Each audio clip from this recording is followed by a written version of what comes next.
Now, the government has today increased the minimum wage by 18%.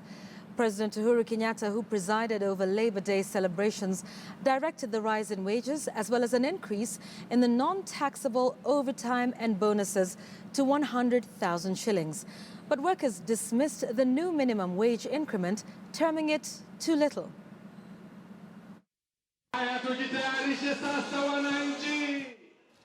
After skipping last year's Labor Day celebrations, President Uhuru Kenyatta led the last May Day event of his first term amid high expectations.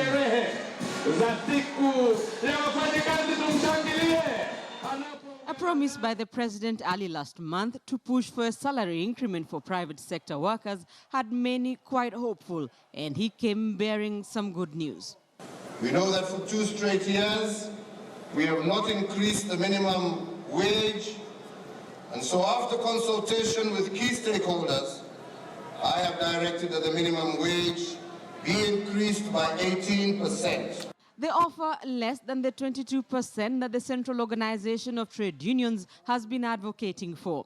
The increment brings the minimum wage to 13,800 shillings. But to the workers, bei ya vyakula iko juu. Bei ya chakula ikishuka chini itakuwa at least itakuwa imetusaidia hiyo yenye ameongeza. Lakini kama itashuka hapo ni kama hajafanya kitu.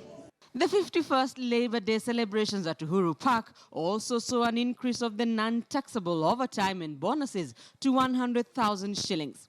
To be able to meet your family's needs, I am aware the workers on lower income brackets are indeed struggling to afford basic necessities, and it is not fair that they should be taxed heavily. Concerns over the high cost of living, the high unemployment rate and outsourcing of employment, especially to the Middle East, dominated speeches here. With the current unemployment rate, Kenya needs to create about 4 million jobs for our youths by the year 2020. You and your deputy, you are asking young people to focus on Mombasa City. Mombasa City will create 10 million jobs.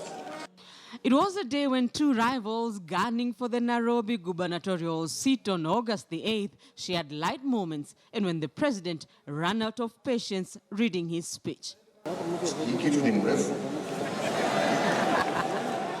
A day when workers left with an 18% minimum wage increment, one they say will make no difference in their lives given the high cost of living.